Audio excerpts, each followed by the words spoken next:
Problème de timing là aussi, les raisons d'une réunion qui avait lieu, qu'on a tenue avant les fêtes, avant les congés, de telle façon à ce qu'on puisse aussi là prendre le pouls de la municipalité par rapport à ce qui nous attend. J'ai à peine besoin de rappeler les deux raisons qui sont dans nos statuts de la création de CAPAL il y a une dizaine d'années. La première, comme vous vient longuement de l'évoquer, c'est la démocratie de proximité. La seconde, c'était l'impact de la circulation depuis la construction de la A3 à ciel ouvert, qui génère bien sûr un bruit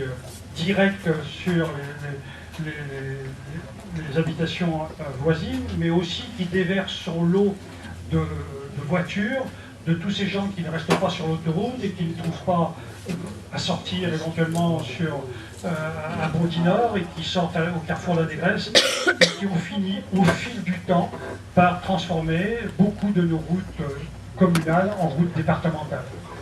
Alors c'est souvent une expression toute faite, mais pour ceux qui voudraient regarder le plan, on en a affiché un certain nombre dans la salle, eh bien on se trouve à avoir un endroit où nous n'avons pas de zone industrielle, nous n'avons pas de départementale, nous n'avons que des rues communales, mais dont on s'est aperçu qu'au fil du temps, on les avait, je dirais, prises en otage, et surtout les riverains, dans la mesure où des voies qui étaient des voies interquartiers telles que définies dans le PLU de 2008 ont été de véritables voies intercommunales parce que la liaison s'est faite d'un bout à l'autre de la ville pour arriver à des nuisances qu'on trouve de plus en plus insupportables. Nous avons contesté la façon dont le diagnostic de l'étude faite par la municipalité précédente nous a été restitué. Nous sommes arrivés à une situation où le diagnostic était, en termes de trafic de transit, totalement sous-évalué pour la perception que nous en avions. Nous avons dû refaire des comptages. Aujourd'hui, ce plan est totalement en stand-by et tout est à refaire de ce point de vue. L'étude était basée sur trois choses. La première, c'était de faire un diagnostic. La deuxième,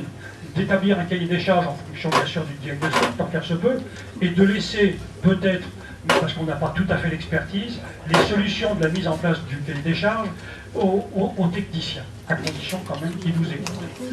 Des fois, on n'en est pas toujours sûr. Ceci étant, si on s'est précipité à regarder le plan de circulation, c'est qu'il se met en place aujourd'hui des dispositifs, des dispositions qui, en fait, traitent de la desserte du 7e collège et qui, lui, n'attendra pas. Et donc, les problèmes que nous pouvons rencontrer, que les riverains risquent de rencontrer, eh bien, c'est pas pour 2015, c'est pour 2014, c'est pour septembre. Et aujourd'hui, faute de conseil de quartier constitué et dans une forme de fonctionnement naturel, eh bien, nous avons organisé la réunion aujourd'hui. Nous n'avons pas contesté le fait que cette étude est portée au-delà de la simple circulation sur les problèmes liés au déplacement des piétons, au transport en commun, voire au stationnement. Je ne sais pas si quelqu'un tout à l'heure du fond de la salle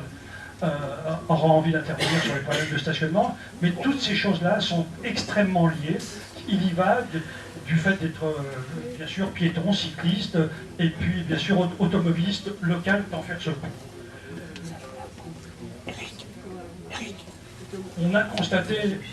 à notre corps défendant que par petites touches, les travaux qui ont été effectués depuis une quinzaine d'années ont plutôt conduit à traiter la circulation de transit et donc de faire en sorte que ces nouvelles voies soient des aspirateurs à trafic de transit, plutôt que de trouver des solutions qui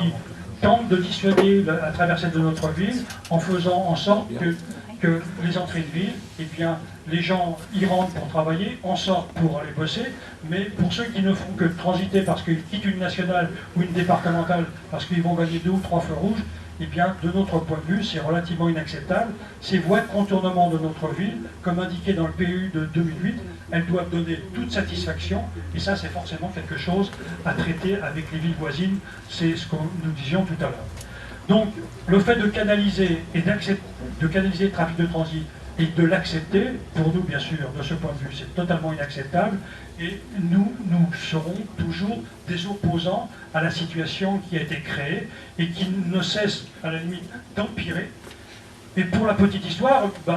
on sait que les gens pourraient même se prévaloir d'une diminution de leur taxe d'habitation au travers de la valeur locative de leurs biens. Et ça, à la limite, quand on a eu à poser le problème sous cet aspect des choses, les gens nous ont dit, nous, c'est bien gentil la baisse de la taxe d'habitation, ce que l'on veut, c'est recouvrer une tranquillité qui était la nôtre. Et aujourd'hui, eh bien, on ne travaille que dans cette direction, mais pour autant, eh bien, quelque part, tout reste à faire, parce que si on n'arrive pas à traiter les entrées de ville pour faire en sorte qu'on dissuade effectivement que les gens puissent trouver que nos routes sont aussi bien que des départementales, eh bien, ça sera une forme d'échec. Et ce que l'on dit aussi à certains riverains qui nous amènent des fois à des petites rivalités de clochers, eh bien, tant qu'on n'a pas on n'aura pas à traiter les sorties de ville dans la mesure où on aura traité convenablement les entrées. Et aujourd'hui, on a comme ça des expériences qui ont été menées pour amener à ce que le trafic qui est dans notre ville passe d'une rue, passe dans une autre rue que la sienne, et à la limite, on est quand même plutôt à la recherche de ce qui est l'intérêt général, qui n'est pas toujours la somme des intérêts particuliers, mais en l'occurrence, eh bien, c'est toujours quelque chose vers lequel on peut essayer de tendre. J'en suis, en disant ça, resté au niveau des principes. Je vais faire court, et c'est pour ça. Je rappelle que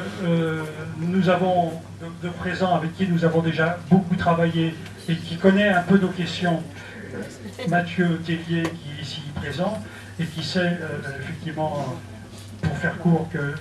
je pouvais être en situation de ne pas lui rappeler tout ce que nous lui avons déjà dit, et le fait de lui donner comme ça brutalement le micro, ça va me permettre surtout de reprendre mes esprits, sachant que celui qui enchaînera derrière sur les solutions plus pratiques sera Philippe Grécourt, qui est autant que moi, je dirais, à porter ce dossier. Mathieu Tellier, bon courage.